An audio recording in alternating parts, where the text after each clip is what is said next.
L'actuel Ouest, pour aujourd'hui et pour demain, chaque mardi sur Sun. Et ce midi, ce sont nos partenaires de l'association Ping qui, comme chaque mois, nous rejoignent, nous éclairent sur des problématiques et des questionnements liés au numérique en compagnie ce mardi de Grégoire Barbeau. Bonjour Grégoire. Bonjour. On s'intéresse à la médiation numérique. Autrement dit, Grégoire, les techniques, les accompagnements qui vont permettre à des personnes de mieux maîtriser l'usage et les enjeux du numérique. Quelle forme est-ce qu'elle peut prendre cette médiation ? Et en fait, elle peut prendre différentes formes. Et déjà, on va peut-être revenir sur le terme médiation en lui-même. Oui. En fait, on peut entendre régulièrement dans les journaux ou à la télé inclusion numérique et médiation numérique. Or, c'est pas les mêmes techniques, c'est pas les mêmes accompagnements. L'inclusion, pour faire simple et rapide, on va faire à la place de la personne. Donc, j'ai un problème, le professionnel fait à ma place et j'ai plus de problème après, mais je reviens la semaine prochaine parce que je sais pas comment faire. Et la médiation numérique, c'est j'accompagne pour autonomiser, pour que la personne ne revienne plus forcément vers ce professionnel parce qu'elle sait faire par elle-même. Donc déjà, deux approches différentes. Ouais, deux approches différentes, deux pédagogies différentes, deux durées différentes aussi. Alors, juste pour revenir sur peut-être, en gros, le terme plus global, mais qui recouvre, on l'a compris, différentes réalités. Est-ce qu'on a un enjeu qui peut être qualifié de primaire, de prioritaire, qui est plus lié du coup à l'inclusif, qui va être d'accompagner des personnes qui sont lésées dans leur accès aux droits ? Ouais, carrément. Ça, c'est vraiment un gros aspect en ce moment qui monte de plus en plus, c'est l'accompagnement aux démarches administratives, surtout qu'en théorie, en 2022, toutes les démarches administratives devraient être dématérialisées. Donc, il y a un petit vent de panique un peu partout. Et donc là, cet accompagnement, il va être différent. Soit justement, on va avoir des travailleurs sociaux professionnels qui vont devoir répondre à une urgence parce qu'à la fin du mois, la personne elle doit avoir ses allocations CAF pour vivre. Donc là, on va répondre en mode inclusion.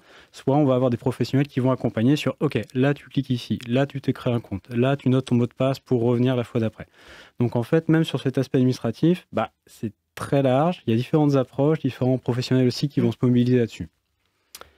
Donc là, on est vraiment sur une approche basique, prioritaire, on va dire. C'est bien ça ? Basique et prioritaire, et même un peu forcé.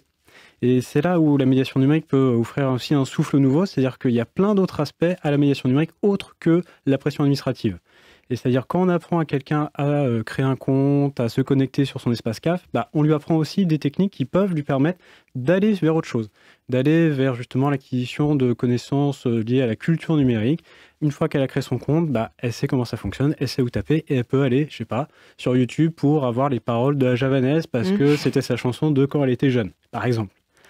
Donc en fait, par cette obligation de passer par l'administratif, on peut amener vers de l'émancipation et de l'ouverture aussi beaucoup plus intéressante pour la personne. Alors on va y revenir peut-être juste un mot avant. Je parlais de rupture dans l'égalité des droits, ce qui est un terme assez fort. Un autre terme qui revient et qui lui aussi est assez connoté, c'est celui de fracture numérique. Qu'est-ce qui se cache derrière ce terme ? Il se cache plein de choses. Déjà, la fracture numérique, je vais peut-être déconstruire certaines idées. La fracture numérique ne concerne pas que les personnes âgées, agriculteurs au fin fond de la Mayenne. Non, en fait, on peut être un jeune de 25 ans et être considéré en fracture numérique parce que oui, on s'est installé Instagram et on sait l'utiliser. Par contre, faire un CV, envoyer une pièce jointe à un mail professionnel, la personne, elle sait pas forcément.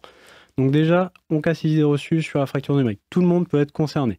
Ça peut être aussi un entrepreneur de 35 ans qui n'arrive pas à faire ses déclarations CAF, ça peut être un jeune qui n'arrive pas à envoyer un CV, et ça peut être une personne âgée qui ne sait pas aller sur YouTube. Donc déjà, là-dessus, on est assez égalitaire, tout le monde est concerné, tout le monde est touché. Ensuite, ce terme-là, il est contesté parce qu'il n'est pas aussi binaire.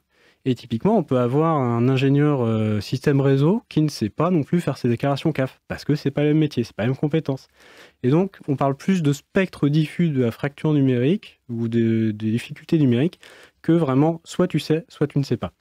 Donc la fracture numérique, c'est un terme simpliste, mais qui revêt une complexité qui peut pas être réduite juste à noir ou blanc.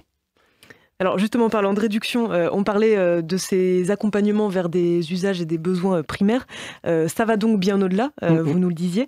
Vous êtes donc, vous, à Ping, acteur numérique. Vous êtes aussi porteur d'une certaine vision des choses dans ce domaine. Ça passe aussi par des notions d'éducation. Cette notion justement de médiation numérique. Ouais, totalement. Alors là, je vais vraiment prendre la casquette Ping parce qu'il y a plein d'autres acteurs qui font des ateliers de médiation numérique sur je t'accompagne à rédiger un CV sur Word, je t'accompagne à créer un profil sur Facebook, je t'accompagne. Bref, vraiment sur les usages de base, mais qui sont essentiels. Nous, Wapping, on va toujours avoir de notre côté un peu libriste sur les communs, et on va plutôt proposer des install parties, notamment pour faciliter les personnes qui voudraient passer sur des logiciels plus éthiques. Et typiquement, on va avoir les install parties sur Linux. D'ailleurs, ça fait des années que j'entends parler de Linux. Je sais que c'est vachement bien, que c'est pas Google, ça me prend pas mes données, c'est pas Facebook, enfin, c'est pas Microsoft, pardon.